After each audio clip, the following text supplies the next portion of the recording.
चलिए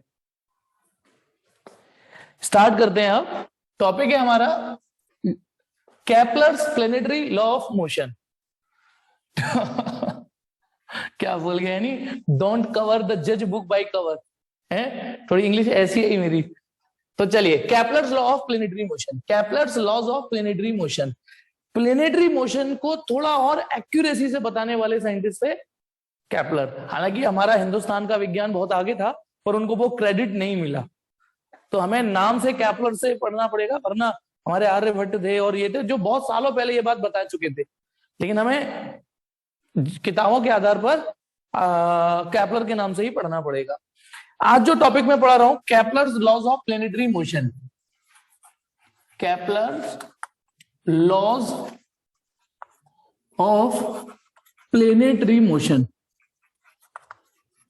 ठीक है, हमारे जो प्लेनेट मोशन कर रहे हैं ना, उस मोशन को थोड़ा और एक्यूरेसी, 100% एक्यूरेसी से नहीं, थोड़ा और एक्यूरेसी से। आप इसको ऐसे समझो कि जैसे डे बाय डे आपका कैमरा अपग्रेड हो रहा है ना, हो रहा है कि नहीं हो रहा? कैमरा क्वालिटी कितनी अपग्रेड हो चुकी है। आप यूट्यूब पर कोई पुरानी मूवीज देखना, राज कपूर साहब के जमाने की और अब की देखना, तो आपको क्वालिटी में अंतर दिखता होगा ना, कैमरे क्वालिटी में।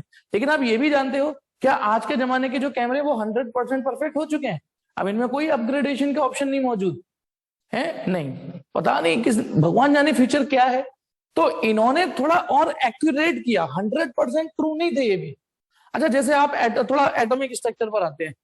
इतिहास याद है ना आपको, डाल्टन ने कहा था एटम ऐसा होता है। उन्होंने कहा एटम टूट ही नहीं सकता, दुनिया का सबसे छोटा पार्टिकल है। उस समय तो वही फिजिक्स पढ़ाई गई होगी ना, वही फिजिक्स पढ़ाई गई होगी, वो पढ़ी भी गई होगी और उसी को सच माना भी गया होगा। लेकिन लेटर ऑन थॉमसन आए, उन्होंने कहा नहीं नहीं ऐसे नहीं होता, आप कैसे कह रहे हो कि एटम से छोटा कुछ है ही नहीं, एटम से छोटा इलेक्ट्रॉन है ना। तो थॉमसन ने उसे करेक्ट किया, तो उस समय थॉमसन से ही मान लिए गए थे। फिर उन्होंने वाटरमेलन का जो मॉडल दिया, फिर उसके बाद रदरफोर्ड आए, उन्होंने और एक्यूरेट किया। ध्यान है ना, रदरफोर्ड ने कहा कि नहीं नहीं न्यूक्लियस होता है, इलेक्ट्रॉन घूम रहे होते हैं। बोर मॉडल आए, बहुत सारे। ठीक है, तो ऐसे ही केपलर्स ने थोड़ा और एक्यूरेट किया। इसका मतलब ये नहीं कि आप अपनी तरक्की रोक दोगे कि नहीं अब तो हमने एक्यूरेट पढ़ लिया। ठीक है, तो चलिए, इन्होंने 3 लॉ दिए, लेकिन 3 लॉ पढ़ने से पहले एक छोटी सी, बचपन में आपने पहली बार स्ट्रेट लाइन सीखी होगी। बच्चे को सिखाया जाता है स्लीपिंग लाइन, स्टैंडिंग लाइन, है ना, स्ट्रेट लाइन। धीमे धीमे जब बड़े हुए तो स्ट्रेट लाइन के बाद आपको सर्किल भी सीखा ना, सर्किल, ट्रायंगल वगैरह बहुत सारी शेप। सर्किल 11th में एज अ ग्राफ में भी पढ़ते हो आप, इसकी इक्वेशन भी जानते हो, straight line equation, circle equation. फिर उसके बाद एक टॉपिक चल रहा है आपके में मैथ में, कॉनिक सेक्शन, जिसमें एक तो आपने पैराबोला पढ़ा ना, पैराबोला वो तो मैंने फिजिक्स में भी पढ़ाया है। इस शेप को पैराबोला बोलते हैं ऐसे, ठीक है ना, ये पैराबोला, सर्किल, स्ट्रेट लाइन। ठीक है, स्ट्रेट लाइन मोशन आपने पढ़ा हुआ है, सर्कुलर मोशन आपने पढ़ा हुआ है, पैराबोलिक मोशन आपने पढ़ा हुआ है। आज हम एक नई शेप पढ़ेंगे जिसे बोलते हैं इलिप्स। इलिप्स, इलिप्स, इलिप्स क्या होता है? ये इस शेप को इलिप्स बोलते हैं, इस शेप को इलिप्स बोलते हैं, यानी जो परफेक्ट सर्किल नहीं होती। हालांकि मेरे को 2 लोग चाहिए होते हैं, नहीं तो मैं इलिप्स और अच्छे से समझाता, लेकिन शायद मेरी बात आप तक पहुंच जाए जो मैं फिर से समझाता हूं। देखिए, आज हमें पहले इलिप्स सीखना है। हमारे पास एक मिनट, एक सेकंड समझाता हूं। देखो, आपसे यदि सर्किल बनवाया जाए, बच्चे से कहा जाए सर्किल बनाओ, ठीक है, तो उसको तो कंपास पकड़वा देते हैं। लेकिन जब मैदान में, खेत में सर्किल बनाना हो तो फिर क्या करते हैं, एक खूंटा हम गाड़ देते हैं ऐसे, और एक जगह चौक पकड़ के, देखो इस तरीके से सर्किल बनाते हैं ना, आधा पत्ता जो बन जाए उसी से काम चला लेना। बोलो समझ में आया? समझ में आया? सर्किल ऐसे तो बनता है कि नहीं, यूं करके कि सेंटर पर एक जगह को फिक्स करते हैं, फिर उसके बाद इस तरीके से चौक को या चूना लगाते हैं, इस तरीके से घुमाते हैं, ये सर्किल बन जाता है, ये सर्किल बनता है। इस तरीके से सर्किल, यानी इसका मतलब रस्सी जो आपको मिलेगी उसका एक एंड आपको फिक्स करना पड़ेगा, खूंटे पे गाड़ना पड़ेगा, और एक एंड पर चौक, एक एंड पे चौक या पेंसिल जो भी है उसको फिक्स करके, ठीक है, इसको घुमाना पड़ेगा, तो ये सर्किल बनना स्टार्ट हो जाएगा। इस तरीके से तो सर्किल बनता है। ओके, ये थोड़ा ज्यादा बड़ा बन गया, नहीं तो बोर्ड पे पूरा आ जाता। अब सुनिए इलिप्स कैसे बनता है। इलिप्स के लिए कैसे करते हैं कि इसमें एक एंड नहीं, जैसे रस्सी ली मैंने, सपोज करो इतनी रस्सी देखना बस जितनी मेरे दोनों, ये एंड और ये एंड ये फिक्स कर देते हैं। आएगा बेटा? एक मिनट इधर, ठीक, कोशिश करते हैं, ट्राई करते हैं, एलिप्स बनवाना सिखाता हूं आपको। ठीक है, यहां आ जाए, इधर इधर ये वाला एंड पकड़ ले। ठीक है, अब देखना यहां पर जब हम सर्किल बना रहे थे तो एक एंड फिक्स करते, अब जब मैं एलिप्स बनाऊंगा तो एलिप्स क्या चीज है, कैसे बनता है, रस्सी का एक सिरा मैंने यहां फिक्स कर दिया और एक सिरा इसे फिक्स कर दिया। अब हिलाना मत है, नहीं, कोशिश करना। अब देखिए यहां पर ये लिया मैंने, एक मिनट, ये थोड़ा टफ तो होता है एलिप्स बनाना, लेकिन चलिए ये ठीक है। पहले ये दिख रहा है ना आपको, ये जो एक्स्ट्रा रस्सी लटकी है ना, इसको तू अपने हाथ में बंद कर ले, नहीं तो कंफ्यूज हो जाएंगे, इसको उसी हाथ में बंद कर ले। चलो ठीक है, यानी आप ये मानना रस्सी सिर्फ इतनी लेंथ की है, रस्सी का एक दो सिरे, रस्सी के दो, ये वाला एंड और ये वाला एंड दोनों फिक्स कर दिए मैंने। अब रस्सी बीच में हो गई ढीली, हो गई ना ढीली ये। अब देखना मैं चौक कैसे चलाऊंगा, देखिए ये देखिए, चल जा सिमसिम, रुको सॉरी थोड़ा, आप मेरे चौक के मूवमेंट को देखना किस तरीके से चला रहा हूं। चौक बंद हो गई, फिर से ट्राई करता हूँ, थोड़ी अच्छी चौक लेना हूं।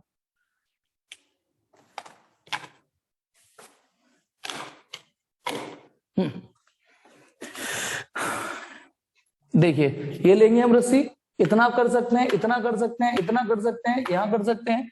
मैंने सपोज करो इसके दो फिक्स एक जगह, मतलब आप एक बार सेट कर लो, यहां कील ठोक दो, यहां कील ठोक दो। अब देखिए अब मैं जो ये बना रहा हूं, ये चल जाए यार, ये देख रहे हो ना आप, कुछ देख रहे हो? और मैं नीचे का पोर्शन बना देता हूं, ऊपर का आप इससे, ठीक है, हटा लो, हटाना, ऊपर का इसका कॉपी पेस्ट कर देता हूं, क्योंकि जो नीचे बनेगा वही ऊपर बनेगा। तो कुछ कुछ नहीं, अभी एक मिनट, कुछ कुछ शेप समझ में आई, कुछ कुछ शेप समझ में आई। ये सर्किल तो नहीं बना ना, सर्किल, और ये जो दो पॉइंट थे जहां पर मैंने और इसने रस्सी को पकड़ लिया था, जहां पर मैंने और इसने रस्सी को पकड़ लिया था, इसको फोकाई बोलते हैं, फोकस, फोकस का बहुवचन। अच्छा स्वानी कह रही है अंडे जैसा, चलो मैं थोड़ी देर के लिए आपका मन रखने के लिए बोल देता हूं अंडे जैसा, ठीक है। तो ये जो दो पॉइंट थे, ये जो दो पॉइंट थे जहां पर मैंने ये ठोका था और इसने ये ठोका था, ठीक है, तो इनको सेंटर ना बोल के यहाँ फोकस बोलते हैं। ये भी फोकस, ये भी फोकस, क्योंकि यहाँ फोकस बहुवचन में तो फोकाई बोलते हैं, रेडियस का बहुवचन रेडियाई, तो ये फोकाई F1 F2। अब सुनिए एक बार और ट्राई करते हैं, एक बार और रिलेशन बनाते हैं, थोड़ा छोटा बनाएंगे, यानी यहीं पे बना लेते हैं। चलो इसे मिटाते हैं, दोबारा देखते हैं एक बार, ताकि आपको पहले इलिप्स समझ में आए कि इलिप्स क्या होता है। जैसे ये थी रस्सी, ठीक है, अब यदि मैं इसको थोड़ा ऐसे कर दूं, आप मत किस करना है, नहीं ये कर दूं, ये कर दूं, आपको पहले फिक्स करना पड़ेगा ये, ठीक है। अब देखिए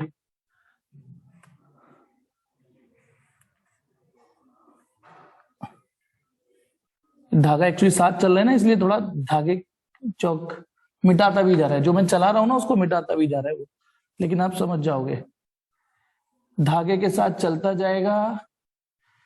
अरे ये बना, अब देख रहे हो आप, और क्योंकि मेरा हाथ ऊपर चल नहीं पाएगा, लेकिन आप ऐसे समझ लो यही काम मैं ऊपर से करूं, ऊपर से देखो ये ऐसे हाथ हटाना, ये तो ये कुछ कुछ इलिप्स दिखा आपको, ऐसे बनाए जाते हैं इलिप्स। अभी भी मैंने यहां पर दो पॉइंट फिक्स किए, तो इन दो पॉइंटों को क्या बोलेंगे हम, इन दो पॉइंटों को क्या बोलेंगे, जहां पे फिक्स किया इसको फोकाई बोलते हैं, फोकस, फोकस 1 फोकस 2। अब आ जाइए, यदि मान लो इसने एक एंड पकड़ना यहाँ पे, ठीक है, अब आप एक चीज और देखना, एक एंड मैंने पकड़ लिया, ये एंड जितने पास आते चले जाएंगे उतना ये इलिप्स सर्किल होता चला जाएगा। और यदि ये दोनों पॉइंट, सपोज करो ये दोनों पॉइंट ही मैंने एक ही जगह फिक्स कर दिए, देखो ये दोनों पॉइंट एक ही जगह फिक्स कर दिए, दोनों पॉइंट सपोज करो मैंने यहां फिक्स कर दिए, और अब बनाओ तो अब क्या बनेगा, बताओ बताओ अब क्या बनेगा, यदि मैं इन दोनों पॉइंटों को फिक्स कर दूं, एक ही जगह कर दूं, ये जो दो पॉइंट पहले अब तक दो बार ड्राइंग करी मैंने, तो दोनों पॉइंट अलग अलग थे, लेकिन अब एक ही कर दूं तो बिल्कुल ठीक है, सर्किल बनना स्टार्ट हो जाएगा। अब आप बैठ जाओ, तो पहले तो बताइए इलिप्स समझ में आया थोड़ा बहुत, क्या होता है इलिप्स, हाँ बेटा वेदर बिल्कुल ठीक। इलिप्स, अब मैं आपको बताता हूं, आपका मन रखने के लिए मैंने बोल दिया अंडे जैसा, बोल सकते हो, लेकिन आप बताना क्या सर्किल, बोर्ड पर मैंने लिखा सर्किल और बोर्ड पर मैंने बनाया स्फीयर। अब मुझ जैसे मास्टर की मजबूरी है कि बोर्ड पर सर्किल भी ऐसा बनाना पड़ता है और स्फीयर भी ऐसा बनाना पड़ता है, लेकिन क्या ये दोनों एक जैसी शेप है? क्या सर्किल और स्फीयर हमारी साइंस में एक जैसी शेप मानी जाती है? नहीं, ये अलग है, ये 2D फिगर है, ये 3D फिगर है, ये 3D फिगर है, 3D, ठीक है। तो सुनिए, सर्किल का 3D वर्जन स्फीयर कहलाता है, कहलाता है ना। सर्किल को यदि 3D वर्जन में कन्वर्ट कर देते, स्क्वायर का 3D वर्जन क्यूब कहलाता है, रेक्टेंगल का 3D वर्जन क्यूबॉइड कहलाता है ना, क्यूबॉइड। वैसे ही इलिप्स का 3D वर्जन इलिप्सॉइड कहलाता है, इलिप्सॉइड, इलिप्स का 3D वर्जन इलिप्सॉइड। तो अंडा जो होता है वो इलिप्स नहीं होता, वो इलिप्सॉइड होता है एक्चुअली। लेकिन यदि उसकी केवल 2D वर्जन लिया हो, यानी अंडे का केवल 2D, अंडा फील करो, अंडा तो 3 डायमेंशनल है ना, सोचो अंडा 3 डायमेंशनल है, ये 2 डायमेंशनल फिगर होती है, बस ये 2 डायमेंशनल फिगर होती है। तो इलिप्स समझने के लिए, मन रखने के लिए अंडा जैसा बोला जा सकता है, लेकिन अंडा एक एक्यूरेट वर्ड नहीं है। इलिप्स इलिप्स है, अंडा इलिप्सॉइड है। सुहानी समझ में आ गया ना, थोड़ा सा जो लिटिल बिट अंतर था, ठीक है, कि अंडे जैसे मन रखने के लिए आप मान लो कि ठीक है अंडे जैसा। चलिए अब आ जाइए, हाँ अब आ जाइए Kepler's laws of planetary motion. तो ये जो मैंने इलिप्स बनाया, इलिप्स बनाया, ये मैंने, ये इलिप्स ऐसा भी हो सकता है, इलिप्स ऐसा भी हो सकता है, इलिप्स। अब एक मिनट, मेरे हाथ में सपोज करो एक बैलून हो, इमेजिन करो बैलून हो और परफेक्ट स्फीयर हो, इमेजिन करो, है ना, उसको मैं ऐसे पकड़ के दबाता चला जाऊं। यदि मैंने, शुरू से देखते हैं, यदि मैंने बैलून को दबाया ही नहीं है तो बैलून स्फीयर है, थोड़ा सा यूं दबा दिया तो थोड़ा सा यूं हो जाएगा, ठीक है, थोड़ा और दबा दूंगा तो थोड़ा और दबा दूंगा, यानी ऊपर से दबा रहा हूं ऐसे करके। तो धीमे धीमे धीमे धीमे ये ऐसे मान लो इलिप्स होता चला जा रहा है, ये भी इलिप्स है, ये भी इलिप्स है, ये भी इलिप्स है, लेकिन ये सर्किल है। अब मान लो हम इस इलिप्स को लेके चले, तो इलिप्स की कुछ टर्मिनोलॉजी है जिसमें अभी तो मैंने आपको सिर्फ ऐसे ऐसे इसको कर दीजिए, इसको बोलते हैं मेजर एक्सिस और इसको बोलते हैं माइनर एक्सिस। समझ गए होगे नाम क्यों पड़ा है? इलिप्स की इस साइड को बोलेंगे मेजर एक्सिस, इस पूरी एक्सिस को, इसको बोलेंगे माइनर एक्सिस। इलिप्स ऐसा हुआ बाई चांस, इलिप्स ऐसा हुआ, तो अब ये जो वाई एक्सिस है, अब वाई वाली जो एक्सिस है वो मेजर एक्सिस है और ये वाली है वो माइनर एक्सिस है। समझ जाओ कि मेजर वर्ड और माइनर वर्ड क्यों आया है। अब आ जाइए, ये पूरी मेजर एक्सिस, इसको सिर्फ इसको बोलते हैं सेमी मेजर एक्सिस। यानी यदि मैं यहां से यहां तक की लेंथ को ए लिखूं तो a for semi major axis, और यहां से यहां तक की लेंथ लिखूं बी, तो it is called semi minor axis. Word बहुत इजी है। तो ऐसे इसमें इस लेंथ को, ये जो बी है, ये जो बी है यहां से यहां तक, this is semi major axis, इसमें बी सेमी मेजर एक्सिस है और ये सेमी माइनर एक्सिस है। इलिप्स के ये 2 टर्म समझ में आ गए, एक्चुअली 3 टर्म, क्योंकि जब मैं इलिप्स समझा रहा था तो मैंने 2 पॉइंटों पे फिक्स करके, रस्सी को फिक्स करके ड्राइंग करी थी, है ना। तो इनको फोकस बोलते हैं, this is focus 1, this is focus 2, okay. ऐसे ही अब देखना, जितना इलिप्स इस ओवल शेप का बनेगा, इस टाइप का बनेगा, उतने फोकस ये दूर दूर होंगे। इससे इस फिगर पे आओ तो थोड़े फोकस पास होंगे, थोड़ा और आओ तो फोकस और पास होंगे, और यदि यहां आ गए तो फोकस कंपनसाइड करेंगे। अच्छा, क्या ये आपको लगता है जो मैं एक सेंटेंस बोलूंगा आपको वो ट्रू और फॉल्स में जज करके बताना है? इलिप्स ये रहा, सर्किल ये रहा, circle is just a special case of ellipse, circle is a special case of ellipse when f1 and f2 coincide, when f1 and f2 coincide then the ellipse so generated comes out to be circle। देखना सही है sentence, गलत है? Very good उत्सव, ये true हो गया, बिल्कुल ठीक। यानी इलिप्स का ही स्पेशल केस सर्किल होता है। तो यदि उसके ये जो फोकस है पास पास पास पास, तभी मैंने ड्राइंग करके बताई, इसलिए मैंने आज कन्हैया की मदद लेके ड्राइंग करके बताई ताकि आपके दिमाग में सेट हो। तो इलिप्स समझ में आ गया, semi major axis, semi minor axis, इसके फोकाई समझ में आ गए। अब आ जाते हैं Kepler's law of planetary motion. उनका पहला लॉ ये था इसको लॉ ऑफ ऑर्बिट भी बोलते हैं। बाकी केपलर्स फर्स्ट लॉ तो बोल नहीं है, इसको लॉ ऑफ ऑर्बिट भी बोल सकते हो।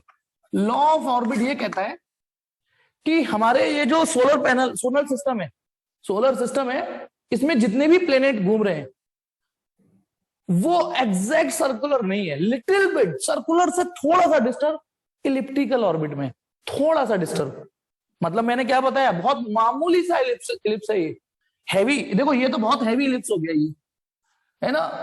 तो उन्होंने बोला लॉ ऑफ ऑर्बिट की all the planet of the planetary system, या प्लेनेटरी जो पूरा जो सोलर सिस्टम है इसमें सारे जो प्लेनेट है, सारे प्लेनेट एक एक प्लेनेट सबकी जो ऑर्बिट है वो सर्कुलर नहीं है, वो इलिप्टिकल ऑर्बिट है। तो देखना बेटा, यानी इस तरीके से ऑर्बिट घुमा रहे हैं ये, दूसरा प्लेनेट ऐसे घूम रहा है और सन सेंटर पे नहीं है। Sun is situated one of its foci, यानी फोकाई एग्जैक्टली बीच में नहीं होते, यहां होते हैं, एक यहां होगा एक यहां होगा, दो फोकाई होंगे ना। जैसे इस इलिप्स को देखो, ये इलिप्स है, ये किसी प्लेनेट 1 की ट्रेजेक्ट्री है या ऑर्बिट है, प्लेनेट P1 लिखा है मैंने, P1 का मतलब प्लेनेट 1 की ट्रेजेक्ट्री। ये दूसरा कोई प्लेनेट है P2, ये प्लेनेट 2 की ट्रेजेक्ट्री है। ये भी सन के चारों ओर घूम रहा है, ये भी सन के चारों ओर घूम रहा है ना। ये भी इलिप्टिकल ऑर्बिट में घूम रहा है, ये अपनी इलिप्टिकल ऑर्बिट में घूम रहा है, ठीक है। और सन जो देखो, इस इलिप्स के दो फोकस होंगे, उनमें से एक फोकस पे सन विराजमान है, सन बैठा हुआ है, this is sun, S for sun. बोलो लॉ ऑफ ऑर्बिट समझ में आ गया कि नहीं? Simple, each planet of the planetary system is revolving around a elliptical orbit, सबके सब इलिप्टिकल ऑर्बिट में घूम रहे होते हैं, ठीक है। और अच्छा, इलिप्टिकल ऑर्बिट का आइडिया उन्हें पता है कैसे आया? खुद भी बुद्धि लगाओ। जैसे यदि ये सन है और ये सर्कुलर ऑर्बिट में घूम रहे होते हैं, इमेजिन करो, तो सन से हमेशा एक ही जैसी डिस्टेंस पर रहते वो हमेशा। यदि वाकई वास्तविकता में सर्कुलर ऑर्बिट होती तो ये प्लेनेट ना सन से बराबर दूरी पर ही रहते। तो सर्दी और गर्मी का तो जो अर्थ में हम फील करते हैं, देखिए यदि मैं केवल एक ऑर्बिट बनाता हूं, चलो सपोज करो ये वाली, और ये अर्थ है, इमेजिन करो, है ना। तो जब अर्थ यहां आ जाती है, यहां सन के पास आ रही होती है, तो गर्मियां पड़ने लग जाती हैं, ठीक है। दूसरे फोकस का कुछ नहीं है, नहीं है बेटा, दूसरे फोकस पे कुछ नहीं है, उनके एक फोकस पे सन बैठा हुआ है, दूसरा फोकस खाली है। हाँ, तो सुनिए, बताना वाकई इलिप्टिकल ऑर्बिट होगी तभी तो प्लेनेट जब पास में आते होंगे तो वहां गर्मी पड़ जाती होगी, और जब हमारी अर्थ घूम घूम के यहां आ जाएगी तो सर्दियां पड़ने लग जाती हैं। आगे समझ में? तो यानी जब अर्थ यहां होगी तो साल का सबसे ठंडा दिन होता है, और जब अर्थ यहां होती है तो साल का सबसे गर्म दिन होता है, क्योंकि हम नियरेस्ट टू सन होते हैं उस दिन। होपफुली ये समझ में आ गया लॉ ऑफ ऑर्बिट, ठीक है। Each planet of the solar system is revolving around a sun in an elliptical orbit with sun is situated at one of its foci. खत्म पहला। और चलिए, अब इसमें एक चीज नोट कर सकते हो कि जैसे मैंने अभी एक ही प्लेनेट बनाया है, ठीक, इसकी एक सेमी मेजर एक्सिस होगी, एक सेमी माइनर एक्सिस होगी।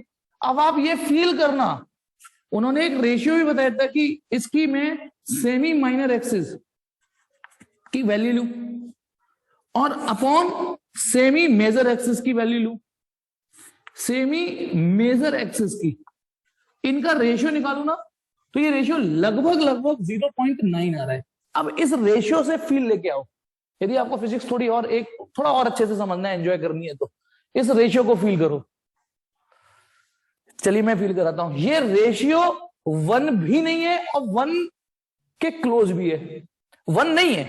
अच्छा, यदि ये 1 होता तो क्या मतलब होता? अच्छा सोचो, यदि ये रेशियो 1 आ रहा होता, इमेजिन करो ये रेशियो 1 आ रहा होता, तो क्या मतलब आ जाता निकल के इसका? यदि ये रेशियो 1 आ जाता तो इसका मतलब निकल के आ जाता कि ये तो सर्किल है भाई। ये रेशियो 1 आ जाता है, इसका मतलब न्यूमरेटर और डिनोमिनेटर बराबर है, इसका मतलब फिर तो ये सर्किल बना, है ना। लेकिन ये 1 नहीं आ रहा, लेकिन आप ये भी देखिए बहुत करीब 1 के ही है। तो इससे आपको क्या शिक्षा, क्या फील लेके आना है कि इलिप्स, बताना ऐसा इलिप्स बनना है या ऐसा इलिप्स बनना है, बताओ कौन सा वाला इलिप्स सही है, ऊपर वाला या नीचे वाला? एक्लिप्स अलग होता है यार, एक्लिप्स की बात नहीं कर रहा हूं मैं, बताइए। हाँ जी, तो इस रेशियो का मतलब ये है कि ये जो इलिप्टिकल ऑर्बिट है वो ऐसी इलिप्टिकल ऑर्बिट नहीं होगी, वो ऐसी होगी, और ऐसी नहीं, ऊपर वाली नहीं, ऐसी वाली। वेदर भी देखो सेमी, ये भी इलिप्स है, ये भी इलिप्स है, वेदर भी दोबारा समझो मैं क्या समझाना चाह रहा हूं। नो डाउट ये रेशियो ये बता रहा है हमको कि ये सर्किल नहीं है ऑर्बिट, क्योंकि ये रेशियो 1 नहीं आ रहा। 1 आ रहा होता तो ये सर्किल होती। लेकिन अब ये भी तो देखिए, ये जो रेशियो आ रहा है 0.9 का मतलब लगभग लगभग 1, लगभग 1 से कुछ कम। तो यानी सेमी माइनर एक्सिस बहुत छोटी नहीं है सेमी मेजर एक्सिस से, लगभग लगभग बराबर ही है। यानी इलिप्स ऐसा नहीं ऐसा होगा, क्योंकि इस वाले में तो आप बताइए, देखो इसमें सेमी मेजर एक्सिस तो इतनी, सॉरी मेजर एक्सिस इतनी बड़ी है और माइनर एक्सिस इतनी है, तो इसमें जब ये रेशियो निकालोगे तो बहुत बड़ा रेशियो आएगा, डिफरेंस आएगा। लेकिन यहां जब आप ये रेशियो निकालोगे तो आपको लग रहा है ना ये रेशियो लगभग लगभग 1 ही आ रहा है। तो इसका मतलब इलिप्टिकल ऑर्बिट है, पर ऐसा इलिप्स नहीं दिमाग में फ्रेम करना, ऐसा वाला इलिप्स फ्रेम करना है आपको। और हम फिजिक्स थोड़ी चंट तो है ही बेटा, आपने देखा है कई जगह क्या कहते हैं नेगलेक्ट करके ये, तो जब हमें कोई हैवी कैलकुलेशन करनी होगी ना तो हम इलिप्स को गोली मार देंगे, सर्किल ही मान लेंगे। चल माना तू सर्किल है, माना तू सर्किल है, और ये मान सकते हैं क्योंकि ये रेशियो हमें ये अलाउ करेगा, ये रेशियो हमें अलाउ करेगा इस ऑर्बिट को सर्किल मानने की। तो ये पहला लॉ खत्म, समझ में आ गया, लॉ ऑफ ऑर्बिट। अब आते हैं सेकंड लॉ। क्या लगता है सेकंड लॉ के बारे में मैं क्या कमेंट बोलूंगा, कोई बताएगा मेरे को? सेकंड लॉ के बारे में मैं क्या बताऊंगा, बोलो। सेकंड लॉ, हाँ सेवेश ने कह दिया, ये तो मैं पढ़ा चुका हूं, ये मैं पढ़ा चुका हूं, लिंक डिस्क्रिप्शन में डाल दूंगा, और यदि टाइम मिला या ठीक है तो आई क्या बोलते हैं आई बॉल, आई बटन, ये मैं पढ़ा चुका हूं रोटेशनल मोशन में, ठीक है ना। हाँ, लॉ ऑफ एरिया बोलते हैं इसको, इसको बोलते हैं लॉ ऑफ एरिया। और ये समझ में ही तब आएगा जब आपको रोटेशनल मोशन समझ में आता है। मतलब स्टेटमेंट तो खैर समझ जाओगे, लेकिन उसका प्रूफ तभी समझ में आएगा जब आपने रोटेशनल मोशन पढ़ा हो। तो इसे लॉ ऑफ एरिया बोलता है। हल्की सी एक बस झलक बता देता हूं, बाकी डिटेल में वहां से पढ़िएगा कि ये जो प्लेनेट है ये सन है, ठीक है, सन ये प्लेनेट है, यूं करके घूमते हुए यूं आ गया, सपोज करो, है ना। तो इस लाइन को मिला देते हैं, तो इसने ये एरिया कवर किया। मान लो प्लेनेट की पोजीशन 1 है और ये प्लेनेट की पोजीशन 2 है, पोजीशन 2 है ये, है ना, प्लेनेट की दूसरी पोजीशन है, और ये लगे उसको 3 महीने, सपोज करो 3 महीने। तो 3 महीने में इस लाइन ने एक एरिया ट्रेस किया। तो प्लेनेटरी ये जो लॉ ऑफ एरिया या केपलर का सेकंड लॉ कहता है कि यदि टी टाइम में किसी प्लेनेट और सन को जोड़ने वाली लाइन ने कोई एरिया कवर किया है, तो उतने ही टाइम में वो लाइन, उतने ही टाइम में, यानी ये टाइम, ये प्लेनेट की पोजीशन P3, ये प्लेनेट की पोजीशन 4थी, लेकिन ये टाइम T है। तो यदि ये टाइम और ये टाइम एक जैसा है तो ये एरिया भी बराबर होगा। ये डिटेल में पढ़ना है, वहां पढ़ लेना। जो एरियल वेलोसिटी है प्लेनेट की नहीं, the line joining the planet and sun, the areal velocity of line joining the planet and sun is comes out to be constant. ये दूसरा लॉ है जिसमें मैं मूड नहीं मारूंगा। अब आते हैं थर्ड लॉ, और बिलीव मी थर्ड लॉ, अब आते हैं थर्ड लॉ, इसको लॉ ऑफ पीरियड भी बोलते हैं। लॉ ऑफ पीरियड क्या है ये बताता हूं। ये जो प्लेनेट है, सॉरी ये जो ऑर्बिट है, ठीक है, जैसा कि केपलर ने कहा था कि ये इलिप्टिकल ऑर्बिट में घूम रहे हैं प्लेनेट, ये प्लेनेट घूम रहे हैं, मान लो P फॉर प्लेनेट और S फॉर सन, ठीक है। तो इसको जब ये लौट के यहां आ जाएगा, जब ये लौट के यहां आ जाएगा तो हम उसको टाइम पीरियड बोलते हैं, टाइम पीरियड, ओके।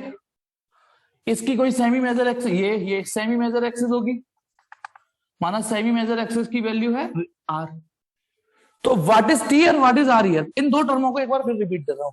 T तो है इस प्लेनेट का time period, time taken to complete 1 revolution, 1 rotation नहीं 1 रिवॉल्यूशन, जहां से शुरू किया है वो वहीं पे आ जाए।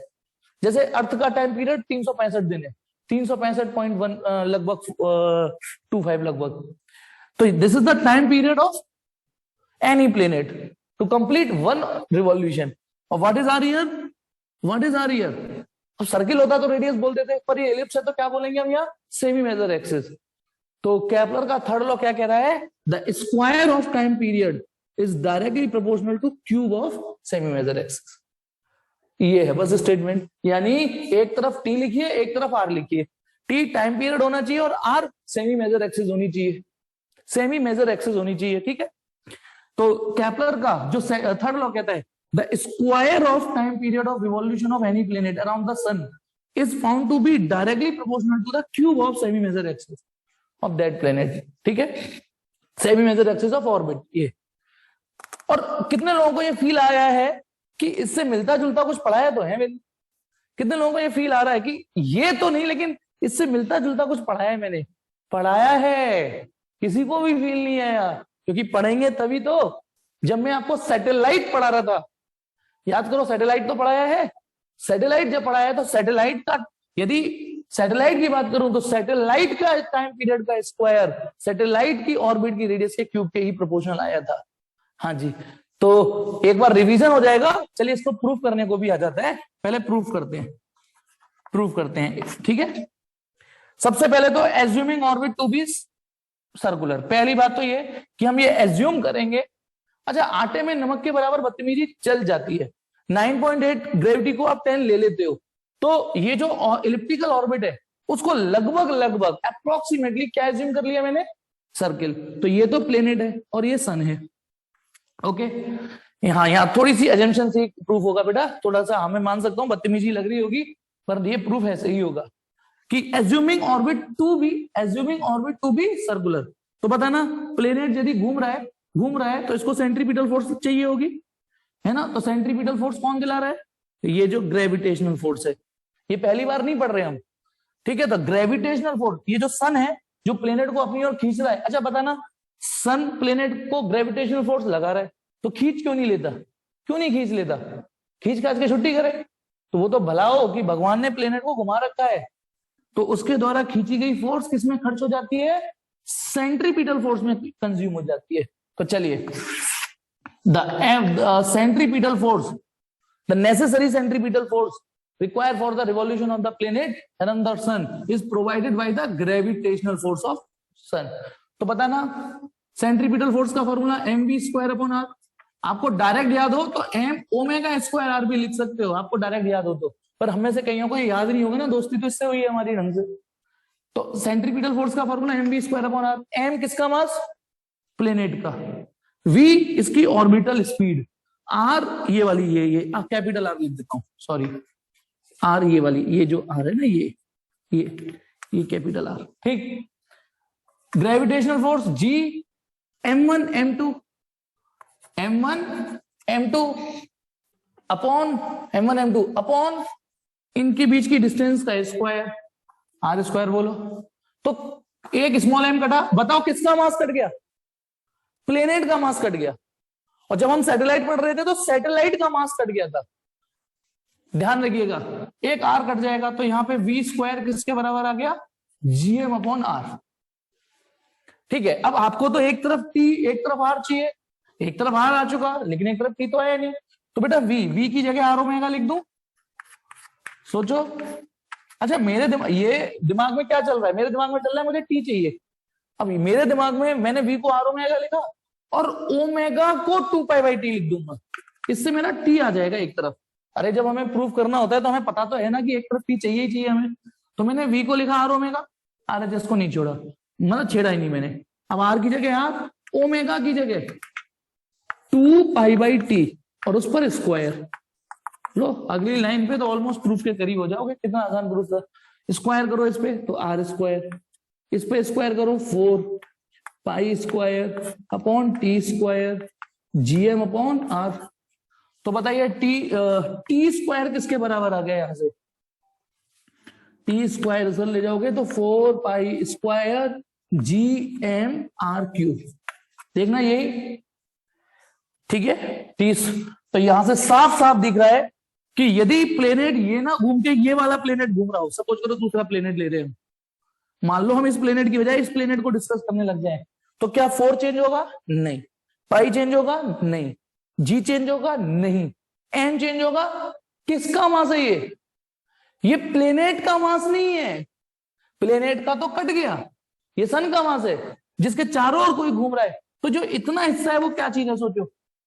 यानी चाहे मैं इस प्लेनेट के लिए ये फॉर्मूला यूज करूं, चाहे मैं इस प्लेनेट के लिए फॉर्मूला यूज करूं, चाहे इस प्लेनेट के लिए फॉर्मूला यूज करूं, इसके लिए यूज कर लूं चाहे इसके लिए, ये जो ब्रैकेट है ये तो नहीं चेंज होगा ना। तो ये हो गया कांस्टेंट। तो टी स्क्वायर किसके प्रोपोर्शनल हो गया, आर क्यूब। तो ये आप 11th में पढ़ते हो, 11th में यही प्रूफ है आपके में। जब बड़े हो जाओगे तो और ज्यादा एक्यूरेसी के साथ प्रूफ पे जाओगे, अभी तो सिर्फ इसी से काम चला लो। क्या ये प्रूफ समझ में आया? और जरूरी नहीं है कि आप इसी मेथड पे जाओ। आपको लगता है आप सीधे एम ओमेगा स्क्वायर यार, तो एम ओमेगा स्क्वायर डायरेक्ट आते तो और एक दो लाइन कम हो जाती। चलिए अब देखिए इस पर सवाल कैसा आता है, इस पर सवाल कैसा आता है वो देखते हैं। पहले इसमें से कुछ स्क्रीनशॉट वगैरह लेना है तो ले लो जल्दी से। ठीक, अब सुनिए, एक इस पे नोट देखिए। मुझे बताइए, मान लो यही की यही, जब मैं ये प्रूफ करा रहा था तब मैंने सिर्फ एक ही फिगर बनाया था, एक ही बनाया था, दूसरी तो ऑर्बिट बनाई नहीं थी। मान लो मैं यहां दो ऑर्बिट बनाऊं, ये रही प्लेनेट 1 की ऑर्बिट और ये किसी दूसरे प्लेनेट की ऑर्बिट है P2, और सन भाई साहब बीच में बैठे हुए हैं। सन तो एक ही है, प्लेनेट तब भी और है कई है, ठीक है, लेकिन सन तो एक ही है सोलर में, ठीक है, सोलर सिस्टम में। अब बताइए ये फॉर्मूला जब मैं इस पे लगाऊंगा, ये फॉर्मूला जब इस पे लगाऊंगा, ये फॉर्मूला जब इस पे, तो यही तो लिखूंगा टी स्क्वायर आर क्यूब के प्रोपोर्शनल होगा। और जब ये फॉर्मूला इस पर लगाऊंगा तो क्या तब भी यही लिखूंगा आर क्यूब के प्रोपोर्शनल? लिखूंगा तो यही, लेकिन फिर वही चेंज करना पड़ेगा। जैसे क्लास में जब दो अभिषेक आ जाते हैं तो अभिषेक 1 अभिषेक 2, तो जब ये फॉर्मूला मैं इस प्लेनेट को दूंगा तो लगेगा तो यही, लेकिन हम थोड़ा मार्क कर देंगे। इस मार्किंग का मतलब क्या हो गया? ये इस मार्किंग का मतलब कि इस प्लेनेट का टाइम पीरियड का स्क्वायर इस प्लेनेट की रेडियस के क्यूब के प्रोपोर्शनल होगा। और जब ये फॉर्मूला इसको लगाऊंगा तो T2 R2 क्यूब। ठीक है, अब यहां पर एक अच्छी चीज आ रही है, वो देखना।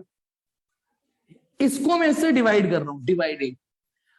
पहली बार हम में से कई लोग पहली बार इस टाइप का डिवीजन पढ़ रहे हैं जहां पर बीच में इक्वल नहीं प्रोपोर्शनलिटी है ना। अब डिवाइड कर रहा हूं तो डिवाइड करने के बाद किसी से किसी को डिवाइड कर देता हूं, T2 square upon T1 square equal to R2 cube upon R1 cube. पहले अपनी बुद्धि को थोड़ा कसरत कराइए और बताइए, ये मैंने जब इसे डिवाइड किया तो यहां प्रोपोर्शनलिटी था, डिवाइड करने के बाद ये इक्वल कैसे आ गया? क्योंकि इसमें जो समझने का है बस वो यही है, जो आपके अंदर क्वेश्चन जनरेट होगा वो यही क्वेश्चन जनरेट होगा, और कुछ नहीं होगा जनरेट। बताइए बाकी, बताना इसके अलावा और कोई क्वेश्चन है कि मैंने इसको इससे डिवाइड कर दिया तो LHS LHS से डिवाइड हो गई, RHS RHS से डिवाइड हो गई, लेकिन साला ये प्रोपोर्शनलिटी इक्वल में कैसे आ गया? मैं बताता हूं। अच्छा, कितनों को समझ में आ गया? कितनों को समझ में आ गया कि हाँ ये इक्वल ही आएगा? एक देव को एक दिया को, हाँ बिल्कुल ठीक, D for Dev, D for Diya, ठीक। कुलदीप को भी आ गया, वैदर्भी को भी आ गया। अब एक्चुअली मैं बताता हूं कि ये कहलाती है स्मार्टनेस, ये कहलाती है trick, smart work. Time period का देखा जाए तो पूरा फॉर्मूला ये होता है ना। अब मैं सबका साथ सबका विकास, इस बात को दोबारा समझाता हूं। बताना मैं ये वाला फॉर्मूला प्लेनेट 1 के लिए लगाऊं, ये पूरा फॉर्मूला, तो क्या लगेगा? जिनको समझ में नहीं आया, T1 का स्क्वायर इक्वल टू, अभी हट रहा हूं, 4 pi square GM R cube. अच्छा देखो, मैंने ये फॉर्मूला दोबारा से वहां लिख दिया, ये वाला जो फॉर्मूला है ना, इसको एक बार और लग देता हूं, 4 pi square GM R cube लिख दिया। अब बताना, जब ये वाला फॉर्मूला मैं प्लेनेट 1 के लिए यूज करूंगा तो T1 4 1 पाई 1 G1 M1 R1, कुछ बदतमीजी सी लग रही है आपको इसमें? नहीं, कुछ ऐसा नहीं लग रहा कि मेरी शक्तियों का गलत इस्तेमाल हो रहा है? कुछ लग रहा ही नहीं लग रहा कि मैंने वहां 1 लिखा, जैसे मैंने यहां 1 लिखा तो यहां 1 लिख दिया। तो जब मैंने इसे 1 के लिए यूज करूंगा तो 4 पर 1 पाई पर 1 G पर 1 M पर 1 R पर 1, और जब T पर 2 लिखूंगा तो 4 2 पाई 2 2 2। देखना कुछ अजीब सा नहीं लग रहा? मेरी शक्तियों का गलत इस्तेमाल हो रहा है ना? और क्या गलत इस्तेमाल हो रहा है? अरे भाई, जब आप इस प्लेनेट के लिए इस इक्वेशन को यूज करोगे तो 4 थोड़ी नहीं बदल जाएगा, 4 तो 4 रहेगा, उस पर काय बात के लिए 1 और 2 खर्च कर रहे हैं? पाई पाई रहेगा, उस पर 1 2 क्यों खर्च कर रहे हैं? जी यूनिवर्सल कांस्टेंट है। अब बताइए, ये जो एम है ये किसका मास है? ये सन का मास है। मैं बार बार तभी ये याद दिला रहा हूं कि एस लिख देता हूं, दिस इज मास ऑफ सन। सन का मास है ये बेटा, सन एस, ये सन का मास है, तो ये सन का मास है। अब सन का मास ऐसा थोड़ी नहीं कि इस प्लेनेट के लिए अलग सन है और इस प्लेनेट के लिए अलग सन है, तो ये जो इतना हिस्सा है वो तो एक जैसा आएगा। और अब डिवाइड करिए, अब डिवाइड करिए, तो जब आप अब डिवाइड करोगे तो पता नहीं ये वाला पोर्शन कट जाएगा कि नहीं। इसीलिए ये डायरेक्ट समझा दी थी मैंने। तो ध्यान रखना, जब एक ही स्टैंडर्ड की इक्वेशन हो, एक ऐसी इक्वेशन जिसमें एक जैसे कांस्टेंट इन्वॉल्व हो, तो जब हम उन्हें डिवाइड करेंगे ना तो प्रोपोर्शनलिटी इक्वल में बन जाता है। इस चीज को डायरेक्ट भी समझिए। आपने देखा चीज तो वही है, लेकिन टाइम तो वेस्ट किया ना उसमें, लेकिन चलो पहली बार था कोई बात नहीं।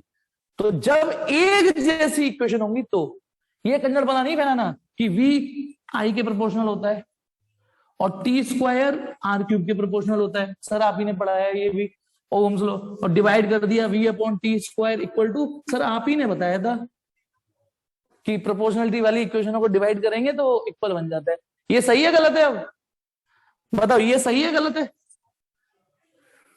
क्योंकि मैंने तो यही बताया है। गलत है वो, क्योंकि इसमें जब प्रोपोर्शनलिटी साइन हटाएंगे तो अलग कांस्टेंट आएगा रेजिस्टेंस, और इसको हटा रहे हैं तो एक अलग कांस्टेंट आ रहा है, तो वो थोड़ी नहीं कटेंगे। तो इसलिए मेरे को जो बोलना था वो मैंने बता दिया। अब इस पर जो सवाल आते हैं, इस पर जो सवाल आते हैं ना, कितने इजी सवाल आते हैं। इन चार में से तीन वैल्यू दे देंगे, कोई सी तीन वैल्यू दे देते हैं चार में से, और चौथी चीज पूछ लेते हैं। कर लोगे कि नहीं? तो जैसे मैं एक क्वेश्चन फ्रेम एक बताता हूं एनसीईआरटी का ही, एक एनसीईआरटी का ही बताता हूं क्वेश्चन, ठीक है? एक काम करो, नेक्स्ट मीटिंग तो क्वेश्चन नंबर इसी फॉर्मूले पर बेस्ड 8.14 है, 8.14। तो देखिए क्या है क्वेश्चन, एक्सरसाइज का है। A Saturn year is 29.5 times the earth year. मतलब समझे? मतलब समझे? Saturn year is 29.5 times the earth year. मतलब अर्थ को जितना टाइम लगता है ईयर का। अच्छा, ईयर की जो डेफिनेशन है वो है क्या? बच्चे को पता है कि ईयर की डेफिनेशन होती है 365 दिन, लेकिन हमें पता है ईयर की डेफिनेशन है the time taken to complete one revolution. ठीक है ना? Time taken to complete one revolution is called year. अब हर प्लेनेट का जो ईयर है वो अलग अलग होगा कि नहीं? क्योंकि हर प्लेनेट का टाइम पीरियड अलग अलग है। तो सवाल ये कह रहा है, जैसे ये मैं अर्थ लिखूं और एक तरफ सैटर्न लिखूं, सैटर्न, तो बताना इसका टाइम पीरियड और इसका टाइम पीरियड एक जैसा थोड़ी नहीं होगा। तो अर्थ का टाइम पीरियड हम 1 ईयर बोलते हैं ना, 1 ईयर, बोलो 1 ईयर। तो सैटर्न का जो टाइम पीरियड है वो अर्थ के टाइम पीरियड से 29.5 ईयर है, ऐसा बोल रहा है वो। ठीक है? 29.5 टाइम्स द अर्थ ईयर। या ऐसे भी लिख सकते हो कि T1 यदि T है तो जो T2 है वो 29.5 टाइम्स ऑफ T है, ऐसे भी लिख सकते हो। दोनों से हो जाएगा सवाल। अब आ जाओ, how far is the Saturn from the sun if earth is this much away. मतलब आप ऐसे समझो, लगभग ऑर्बिट, ये तो अर्थ की मान लेते हैं, ये earth, E for earth, S for sun, ये सन, इसको फिर सैटर्न, इसको सन पूरा लिख देता हूं, इसको S लिख दिया। ठीक है? अब तुमको ये डिस्टेंस दे रखी है, ये दे रखी है। अब हम जानते हैं सन और अर्थ के बीच की डिस्टेंस, इसको R1 लिख देता हूं। तो वो R1 हमको दे रखी है, earth is 1.5 into 10⁸ kilometre away, वो इतने किलोमीटर अवे है। तो उसने पूछा है कि यदि ये दूरी इतनी हो तो ये कितनी होगी, यानी R2, ये पूछा है R2। तो अब आप बताइए, ये पूछा है कि नहीं आसान सवाल? हालांकि आसान, कॉन्सेप्ट इसका आसान है, कैलकुलेशन थोड़ी लंबी है। हम ये फिजिक्स, ये वाला फॉर्मूला लगा देते हैं। ठीक है? तो बताना, सिंस T2 अपॉन T1 का square equal to R2 upon R1 का क्यूब। अब कितने लोगों को लगता है कि हाँ हिंट तो मिल ही गई? चलो मैं एक पूरा फिर भी बता देता हूं। T2 है 29.5 और T1 है 1, या 29.5 T अपॉन T, उसका स्क्वायर। R2 हमें नहीं पता, R1 बाद में रख देंगे, क्यूब, T से T कट गया। अब इस सवाल में ना दिक्कत क्या होती है ऐसे सवाल में, R2 सॉरी, बताइए, R2 अपॉन R1 29.5 की पावर 2/3, ये दिक्कत होती है बस। अब ये या तो साइंटिफिक कैलकुलेटर से सॉल्व होता है या फिर आप पे लॉग आना चाहिए। तो मैं ये उम्मीद करता हूं अभी फिलहाल के लिए कि आपके पास लॉग आता है और आप पे साइंटिफिक कैलकुलेशन भी आती है। तो R2 की वैल्यू कितनी आ गई, 29.5 की पावर 2/3 इंटू R1, और R1 आपको दे रखा है। आप यदि पेपर में लॉग टेबल ना मिले, पेपर में कैलकुलेटर तो मिलता ही नहीं है, तो आप R1 की वैल्यू यहां लेके छोड़ देना है, इतना आगे ट्राई मत करना, नहीं होगा। हम इतने आर्यभट्ट नहीं है कि इस पावर को ओरली 2/3 सॉल्व कर ले। बोलो समझ में आया यहां तक? आया नहीं आया समझ में, बोलो। होमवर्क क्वेश्चन दे देता हूं। एक्सरसाइज में तो वैसे आपको ही बचेगा नहीं, आपको है ना, और करा दिए मैंने सारे। और होमवर्क में है आपका बेकार से क्वेश्चन है, नहीं हो तो वैसे हो जाएंगे, कैलकुलेशन ज्यादा है।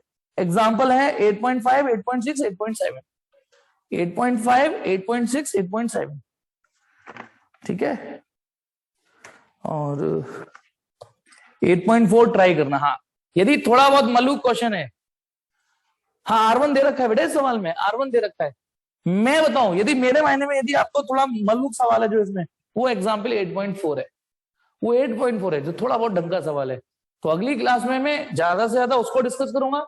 आपके कोई डाउट हो तो डाउट डिस्कस करूंगा, और यदि मेरा मूड हुआ और आपने कोई डाउट नहीं पूछा या कोई ऐसा लगा कि फालतू फालतू चीजें पूछ रहे हो, तो मैं मे भी पॉसिबल नेक्स्ट क्लास से सेकंड बुक भी स्टार्ट कर सकता हूँ, ठीक है, सेकंड बुक भी स्टार्ट कर सकता हूँ। तो ये रिकॉर्डिंग तो मैं यही